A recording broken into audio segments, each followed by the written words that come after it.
তাইলে এখন আর একলা করে শুয়ে থাকতে হইতো না।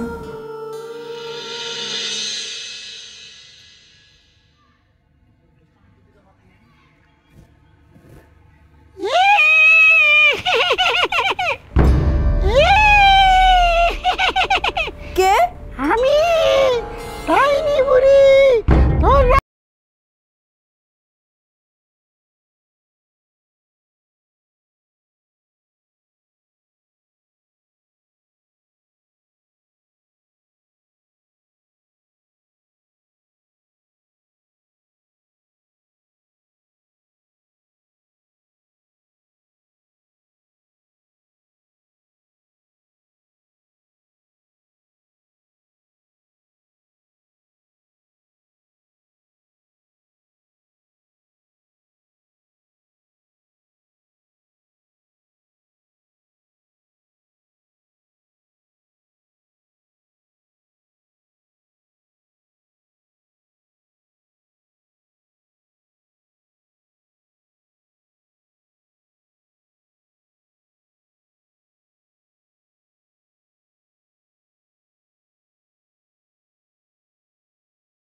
আমি তাহলে জায়গা বুঝছো, দরজা ঠিক মতো লাগাই দিবা। হ্যাঁ,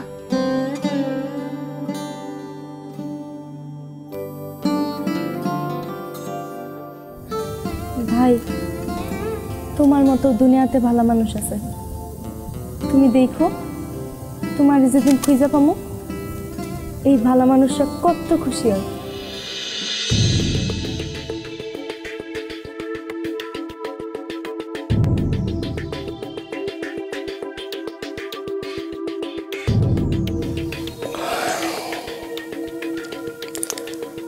আর মাত্র কয়েক ঘন্টা,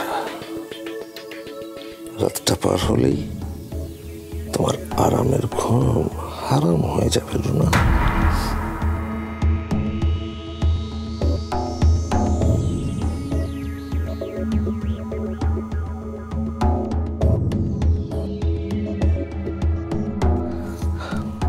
কি ব্যাপার, তুমি এখনো ঘুমাওনি?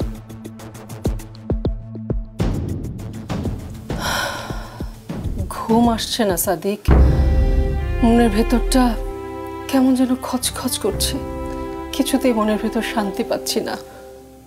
কাল পঙ্কজের অফিসে যেতে হবে, এটা নিয়ে এত চিন্তা করার কি আছে? কাগজপত্র সব রেডি করা আছে, আমি লিটনকে পর্যন্ত বলে রেখেছি, তুমি ওদের সামনে গিয়ে বসে থাকবে ব্যাস। আমি ওসব নিয়ে ভাবছি না সাদিক। তাহলে শরীর খারাপ করেনি তো? না, শরীর খারাপ না, আসলে মনির কথা ভেবে ভালো লাগছে না।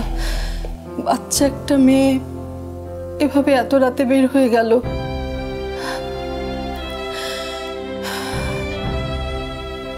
এমনটা না করলে কি হতো না সাদিক? হতো কি হতো না সেটা সময় বলে দেবে রুনা। তুমি হয়তো ভুলে গেছো যে সময়ের 1 ফোঁড় আর অসময়ের 10 ফোঁড়। যে অন্যায়ের শুরুটা আজ মনে করেছিল সেটা এক সময় গিয়ে খুব বাজে কিছু যে হতো না সে গ্যারান্টি তুমি দিতে পারো? আচ্ছা, এসব দুশ্চিন্তা বাদ দাও তো, তুমি শোও, আমি তোমার মাথায় হাত বুলিয়ে দিচ্ছি।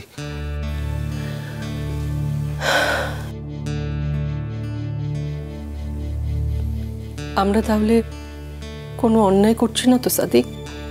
অবশ্যই আমরা কোনো অন্যায় করিনি। এ বাড়িতে মনির পরিচয় কি ছিল বলতো? কাজের মেয়ে। কোনো কাজের মেয়ে নিশ্চয়ই এখানে সারা জীবনের জন্য থাকবে না, তাই না? তবু রুনা, তুমি সামান্য একটা বিষয় নিয়ে খুব বেশি ভাবছো। এভাবে ভাবলে অফিসের কাজে মন বসাবে কিভাবে? ওপরে ওঠার সিঁড়ি কিন্তু খুব পিচ্ছিল, 1 পা করে সামনে বাড়বে, সাথে সাথে পেছনে ফেলে আসা পথ ভুলে যেতে হবে। মনে রাখবে, তোমাকে টপকে যাবার মতো মানুষের কিন্তু অভাব নেই।